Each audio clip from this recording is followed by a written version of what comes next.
Before you get married, there are two things that are really critical. Steve, it doesn't sound real romantic. You're engaged and you want to talk about money and finances, but think about all the things that do lead to a divorce down the road. So starting off on the right foot, as we discussed in the book, hey, talk about your income, talk about your expenses, create a budget together. It's not going to be the most fun conversation to have, and sometimes it's very awkward. But also talk about the debt that you're both potentially are bringing into the relationship. And these are things that are hard to talk about when you're married. So you can't imagine, I know, just get it out of the way from put your best foot forward so there's no hidden surprises that takes away from that special moment when you get married. Great point. We also talk about in the book the power of a prenuptial agreement.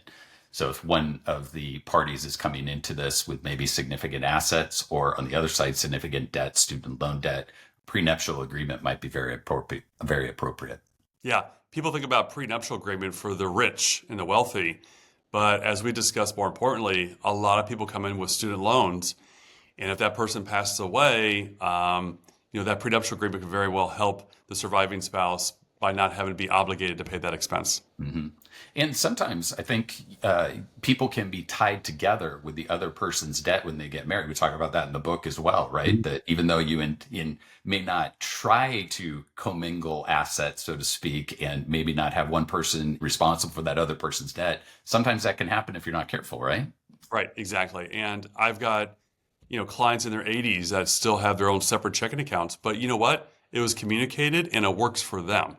So making sure that everyone's comfortable with the financial arrangement will make for a potentially much better financial marriage. That's great. Thanks, Mark. You bet.